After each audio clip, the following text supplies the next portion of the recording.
few moments later.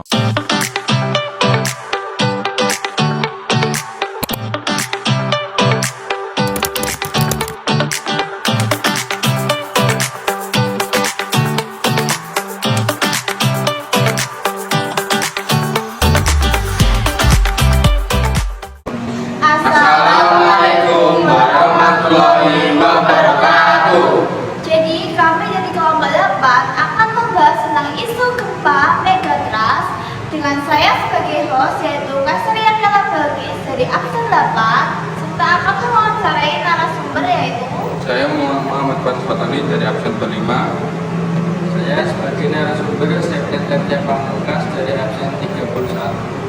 Saya Muhammad Fajar Kamil Pratama absen 3. Jadi apa sih gempa megatrust itu? Gempa megatrust itu adalah gempa yang sangat kuat yang berada di zona subduksi. Subduksi itu adalah lempeng benua yang berada di bawah lempeng samudra. Jadi itu adalah gempa dari gempa megatrust. Nah, kenapa sih bisa muncul isu megatrust? Karena beberapa wilayah di Indonesia terletak pada zona subduksi yang berpotensi mengalami gempa besar. Nah, di mana sih terjadinya patahan dari gempa megatrust?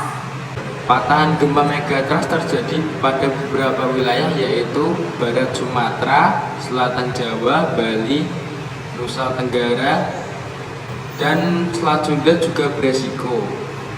Nah, dikabarkan bahwa Selat Sunda merupakan tempat yang paling beresiko tinggi terjadinya gempa megatrust dan pusatnya itu ada di Selat Sunda. Nah, jadi megatrust itu apakah hanya merupakan prediksi? Ya, megatrust merupakan prediksi berbasis data ilmiah seperti pergerakan lempeng dan sejarah gempa di wilayah tersebut. Waktu megatrust tidak bisa dipastikan.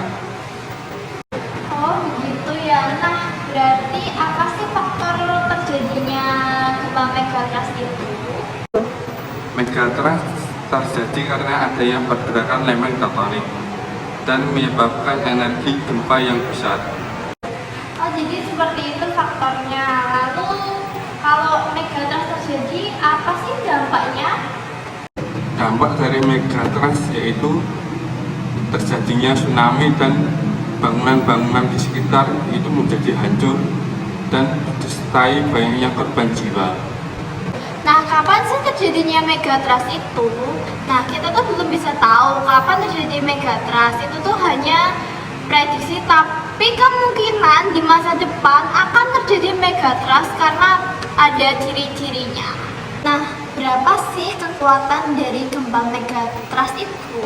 Kekuatan megatrust diprediksi akan mencapai 8 sampai 9 magnitudo tergantung dengan kekuatan yang berada di lempeng benua serta lempeng samudranya. Nah, aku kan pengen tahu banget gimana sih proses dari megatrust itu, bisa dijelaskan?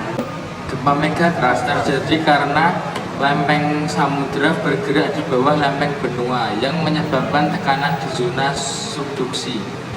Ketika tekanan ini melebihi batas dan terjadi pelepasan energi yang sangat besar dalam bentuk gempa.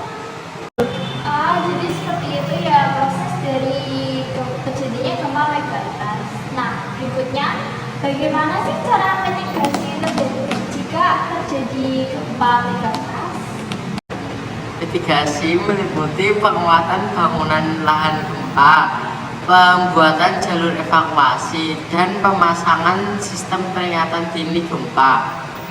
Nah, jadi dari mitigasi tadi banyak orang itu yang sudah mempersiapkan seperti ransel darurat diisi dengan baju-baju, makan makanan, dan lain sebagainya agar ketika gempa megatrust terjadi mereka sudah siap sedia membawa barang-barang tersebut keluar dan menyelamatkan diri. Nah, kenapa sih Indonesia tuh bisa rentan terhadap terjadinya gempa megatrust? Indonesia rentan terhadap gempa megatrust karena terletak di cincin api Pasifik tempat pertemuan lempeng-lempeng besar yang menyebabkan aktivitas seismik tinggi.